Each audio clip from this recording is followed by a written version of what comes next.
বিশ্বকাপের বাছাই পর্বের একেবারে শেষ মুহূর্ত, প্রতিপক্ষ জামাইকা। কুরাসাও তখন ইতিহাস গড়ার দোরগোড়ায়, প্রথমবারের মতো বিশ্বকাপে ওঠার হাতছানি। সেই মুহূর্তে রেফারি পেনাল্টি বাঁশি বাজালেন। গোলপোস্টের নিচে দাঁড়িয়ে এলয় রুম শান্ত গলায় রেফারিকে বলেছিলেন, পেনাল্টি দিলেও কোনো লাভ হবে না, আমি সেভ করবই। অবাক চোখে তাকিয়েছিলেন রেফারি, বিশ্বাসই করতে পারছিলেন না তার কথা। শেষ পর্যন্ত যদিও ভিএআর সেই পেনাল্টি সিদ্ধান্ত বাতিল করে দেয়।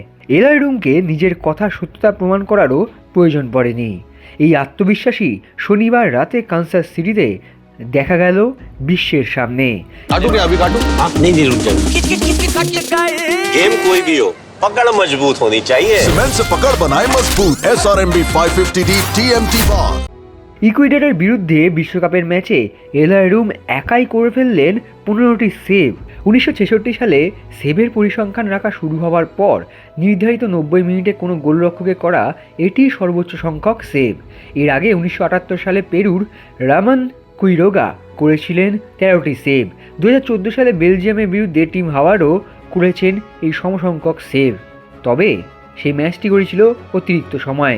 নির্ধারিত 90 মিনিটের মধ্যে সবচেয়ে বেশি সেভের মালিক হয়ে গিয়েছেন এই এলয় রুম। মাত্র 1.5 লক্ষ জনসংখ্যার ছোট্ট দেশ কুরাসাও, অথচ সেই দেশের হয়ে দাঁড়িয়ে তিনি রুখে দিলেন 28টি শট নেওয়া শক্তিশালী ইকুয়েডরকে, যার ফলাফল বিশ্বকাপের ইতিহাসে ক্ষুদ্রতম দেশ হিসেবে প্রথম পয়েন্ট অর্জন। তবে কে এই এলয় রুম? চলুন তার অতীতটা জানা যাক। এলয় রুমের বাবা লেসলি রুম ছোটবেলা থেকেই ছেলেকে কুরাসাওয়ের গল্প শোনাতেন। এলয় রুমের কুরাসাও দ্বীপের প্রতি ভালোবাসা জন্মেছিল তার বাবার থেকেই। পরবর্তী সময়ে বাবার পরিচিত রেমকো ভিসেন্তিনি আর এলয় রুম মিলেই কুরাসাও দলকে দাঁড় করিয়েছিলেন। 2015 সালে কুরাসাওয়ের কোচ ছিলেন প্যাট্রিক ক্লুইভার্ট। তখনও দেশটি 2011 সালে ফিফা সদস্য হওয়ার পর নিজেদের জায়গা তৈরি করার লড়াইয়ে ব্যস্ত।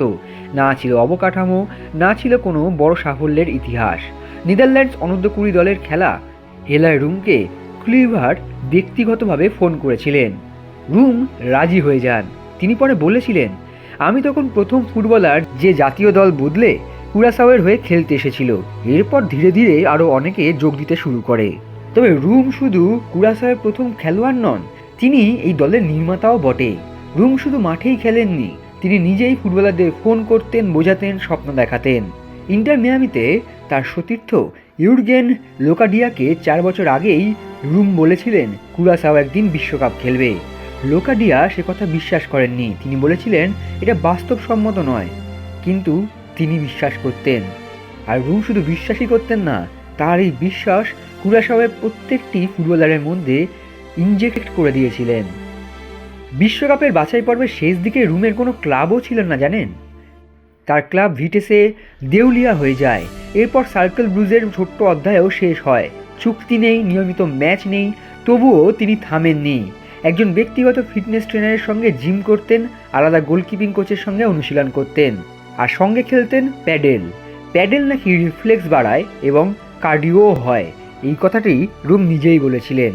একদিকে যখন বিশ্বের তাবড় তাবড় ফুটবল ক্লাবে খেলেও ফুটবলাররা বিশ্বকাপের মঞ্চে নিজেদের মেলে ধরতে পারছেন না, তখন কোনো ক্লাব ছাড়াই বিশ্বকাপে বিশ্ব রেকর্ড গড়ে দিলেন এলয় রুম। জার্মানির বিরুদ্ধে 7-1 গোলে পরাজয়ের পর কোনো গোলকিপার যে আবার উঠে দাঁড়াতে পারে, সে কথা কেউ বিশ্বাসই করবেন না। কিন্তু এলয়, তিনি গড়ে ফেললেন বিশ্ব রেকর্ড, 15টি সেভ এবং কুরাসাওয়ের প্রথম পয়েন্ট। 37 বছরের এলয় রুম দেখিয়ে দিলেন, মনে বিশ্বাস থাকলে বিশ্বজয়ও করা যায়।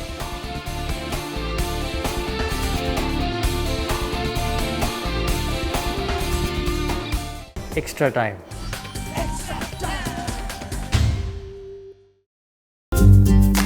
লেটেস্ট নিউজ আর এক্সক্লুসিভ ভিডিওর সঙ্গে আপডেট থাকতে এখনই সাবস্ক্রাইব করুন আমাদের ইউটিউব চ্যানেল।